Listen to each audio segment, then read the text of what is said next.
చేయడానికి పెట్టుకున్న ఒక పార్టీ అది. ఈ ఆళ్ళ రామకృష్ణారెడ్డి ఆల్వేస్ ఈయనకి కోట్లు అంటే పనికి మళ్ళీ చిల్లర తగువుల్లాగా ఒక చిల్లర మనిషిలాగా ప్రవర్తించడం తప్ప ఈయనకి వేరే పని లేదు సార్. అప్పుడు అమరావతిలో రాజధాని భూములు కడుతాలుగా సంబంధం లేని వ్యక్తి ఈయన.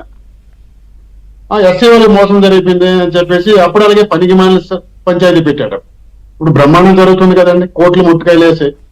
పెద్దలు చెప్పినట్టు ముందు ఆయన అధినేత కుటుంబంలో ఉన్నటువంటి కేసులు లేదా ఆయన ముందు కోర్టుకు వెళ్ళమనండి జగన్మోహన్ రెడ్డికి. గతంలో అయితే ముఖ్యమంత్రి ఉండడానికి కోర్టుకు వెళ్ళమనండి. జగన్మోహన్ రెడ్డి గారి కేసుల విషయంలో త్వరితగతిన విచారణ చేసి తేల్చడానికి కోర్టుకు వెళ్ళినా బాగుండేది. ఆయన కనీసం ఆయన కోర్టులు విచారణ జరుగుతుంది హైదరాబాద్ కూడా ఉండట్లేదు కనీసం. ఆయన గతంలో మనకి ఇప్పుడు తెలంగాణ రాష్ట్రంగా ఉమ్మడి రాష్ట్రంలో ఉండే భాగం అక్కడ కూడా ఉండట్లేదు. ఎక్కడో బెంగళూరులో ఉంటాండి, ఇంకెక్కడ ఉంటుండే అర్థం అవ్వట్లేదు. ఆయన కోసం చేయమనండి, కడిగిన ముత్యం బయటికి రమ్మనండి. ఆయన తప్పులు చేయలేదంటే అరే చంద్రబాబు నాయుడు గారి కోసం ఎప్పుడో అలా ఏసీబీలోకి వెళ్ళడం ఏంటంటే ఎక్కడ జరిగింది దానికోసం ముంబై అక్కడ తెలంగాణలో జరిగిన కేసుని ఆంధ్రప్రదేశ్ ఏసీబీ కంప్లైంట్ చేయడం ఏంటి? బుర్రబుద్ధి ఉందా ఆయనకి ఎవరికైనా? ఏసీబీ అది ఏ రాష్ట్రానికి సంబంధించిందంటే ఆంధ్రప్రదేశ్ రాష్ట్రానికి సంబంధించింది. తెలంగాణలో జరిగిన కేసు కోసం అది హైకోర్టు ఆల్రెడీ కొట్టివేసింది. అది వీళ్ళు ఇక్కడ ముట్టుకాయలు చాలు అని ఇంకా మరి 4 ముట్టుకాయలు అదనంగా వేసుకోమని సుప్రీంకోర్టుకి వెళ్ళాడు. వీళ్ళకి ప్రతిపక్షాలు ఉన్న ముట్టుకాయలు కాయడమే, అధికార పక్షంలో ఉన్న ముట్టుకాయలు కాయడం, వీరికి ఇదే అరాచకం తప్ప మీరు అన్నట్టు అక్కడ ప్రజల బాధలు కానీ ప్రజల సమస్యలు, ఎందుకంటే ప్రజలకి అక్కడ సమస్యలు లేకుండా పోరాడే మనస్తత్వం లేదు. చాలా సాఫీగా 65-70 రోజులు అవుతుంది, బ్రహ్మాండమైన పాలన జరుగుతుంది అక్కడ.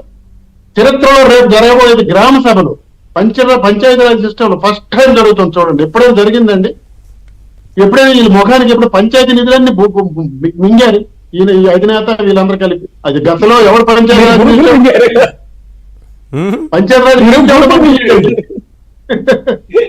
అది చేయకుండా ఈయన అమరావతి రాజధాని అని చెప్పేసి అక్కడ ఏ రోజు వెళ్ళాడా?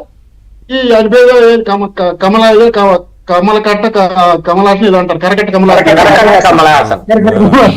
ఈయన వెళ్ళి ఏదో డ్రామా ఆడుతుంటాడు. అక్కడ వెళ్ళేది ఎలక్షన్ ముందు ఇంకో డ్రామా ఆడి షర్మిల దగ్గరికి వెళ్ళారు.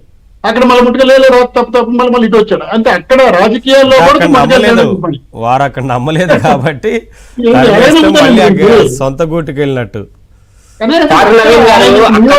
ఆల్రెడీ ఈయన కోవర్టుగానే ఇక్కడికి వచ్చాడు అనే విషయాన్ని అక్కడ షర్మిల గ్రహించేసి ఈయన తన్ని తగలేసింది. అంటే అన్ని దగ్గర తన్నులు కాయడం ఈయన పని అండి. ఆయన ఆళ్ళ రామకృష్ణ కదా, తన్నులు కాసే రామకృష్ణారెడ్డి. కొత్త పేరు పెట్టి అంటే ఎక్కడ పరిపాలన సజావు వెళ్తుంది, ఏదో ఒక డైవర్ట్ చేద్దాం, ఏదో ఒక డైవర్ట్. అంటే ఈయన పెట్టిన ఆరోపణ ఇక్కడ ముఖ్యమంత్రి అయ్యాడు, ప్రజామోదంతో ముఖ్యమంత్రి అయ్యాడు. అక్కడ ఆయన ప్రజామోదం 4వ ముఖ్యమంత్రి అయ్యాడు. సిగ్గుండారు కదండి వీరికి. అలాంటి వాళ్ళ మీద మళ్ళీ కేసులు పెడతాం, అది తీసుకున్నది ఈ అవినీతి కోసం వీళ్ళు మాట్లాడేదండి. కాదండి, వైసీపీని ప్రజలు చీకొట్టాక కూడా ఈ మామూలు చీ కొట్టడం కాదండి, చీ కొట్టడం లేదా ఈ చీ కొట్టడం ఎక్కడే భారతదేశ చరిత్రలో ఎక్కడే చూశారండి. మీ గతంలో చెప్తాను, ఎవరో ముఖ్యమంత్రి కావాలని పోగలాడుతుంది, ఇదే ప్రతిపక్ష హోదా కోసం పోగలాడు కోర్టు చుట్టూ తిరుగుతున్నాడు. అంటే ప్రతి ఒక్కటి డిస్టర్బెన్స్ ఆఫ్ ఇండియా అండి. Disturbance of India political party politicians ఇదంతా. మాణిక్రావు గారు ఏదో చెప్తారంటే చెప్పండి. ఇక్కడ కూడా కోర్టులతో రాజకీయాలు చేయొద్దంటానికి ఇక్కడ కూడా వర్తిస్తుంది. ఇప్పుడు అదే కదా, ప్రజలు ఇవ్వాలి ప్రతిపక్ష హోదా కోసం ప్రజలు ఇవ్వాల్సింది.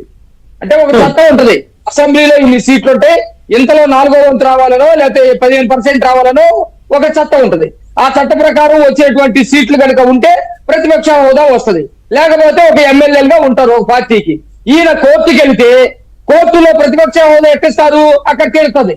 ఏమయ్యా మీకు ప్రజలు కనుక ఓట్లు వేయకుండా, ప్రజలు నీకు సీట్లు వేయకుండా నీ ప్రతిపక్ష హోదా ఎట్లా వస్తుంది అంటే మా టైం వేస్ట్ చేయడానికి వచ్చామని చెప్పేసి కోర్టు చెప్తుంది. ఇప్పుడు 11 సీట్లన్నా ఉండాలి కదా. ఓకే 11 సీట్లు కూడా ఉండే